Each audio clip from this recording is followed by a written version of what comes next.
Plenty of housing? Apparently. Angela Rayner was interviewed this week, and she managed to say within a single sentence that there are over 1.5 million houses short, but have plenty of homes for another 2.5 million people. While she performed logical gymnastics, the phrase that was probably on her mind was, on the one hand.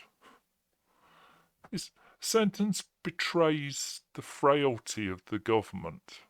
You can brief the team to parrot BS and claim it's the truth which is indisputable, but they've adopted a very Stalinist approach to communicating policies.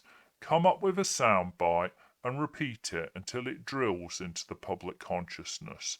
The black hole, the black hole, the black hole, the black hole, the far right, the far right, the far right, farmers, lovers.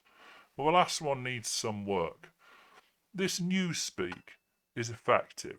It's a get out of jail free card, but then the prison service is offering them anyway. And listening to this exchange, I see two choices. Either the home's target is impossible and they don't really intend to achieve it, or illegal migrants get priority. So let's look at them. The first option, we're told there's a housing black hole and 2.5 million houses are going to be built. I won't refer to official statistics as they seem to be about as accurate these days as CCP GDP figures are. I look around London and I see tower blocks wherever I go. I see roads rammed with cars because there are 3 families living in a terraced house made for one family. And it's common. A few years ago, my friend's block of flats had a spate of robberies. Several households gathered to see the police in one of the flats, and the first thing they spotted was that there were 3 couples with 3 children living in a 2-bed flat. This is common in London, and I'm sure other cities around the UK as well. I look at Zoopla and Rightmove, and I see house prices rising. I see high demand. There's a lot of homes, but there's a lot of demand. I see more and more rubbish in the streets because people can't fit it in their bins. Why can't they fit it in the bins? Because there's too many people for the bins. I don't think it's outrageous to claim there is a housing shortage. Now, they can build 2.5 million houses. That seems more doubtful. They've been in place 6 months and don't seem to have published any changes to planning legislation, which means the first 18 months are unlikely to produce any change in pace. You don't just say, build more houses, off you go, boys.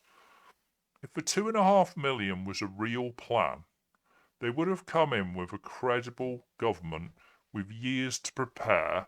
The document would have been drafted before the first vote was cast in the election.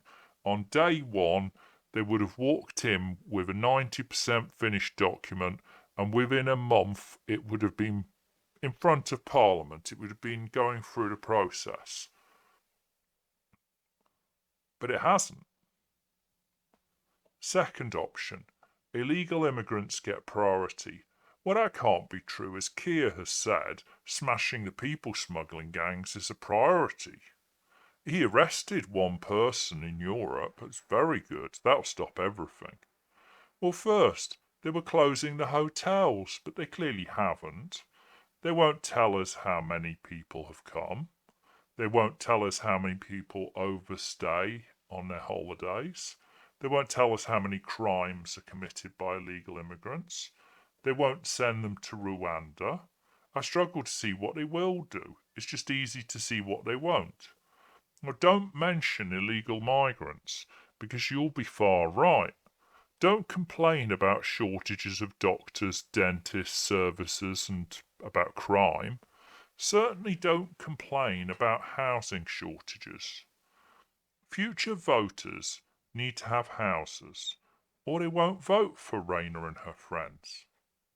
So which is it?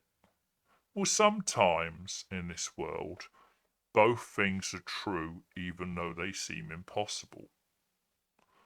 And I think That's what I'm going with. They have a bold claim. It sounds very nice. They'd love to do it. They don't really know how to do it. They'll fall very far short. They'll possibly do better than the Tories did, but that's not really the bar we should be setting after the last decade, is it? And do illegal immigrants come first? I think we all know the answer to that.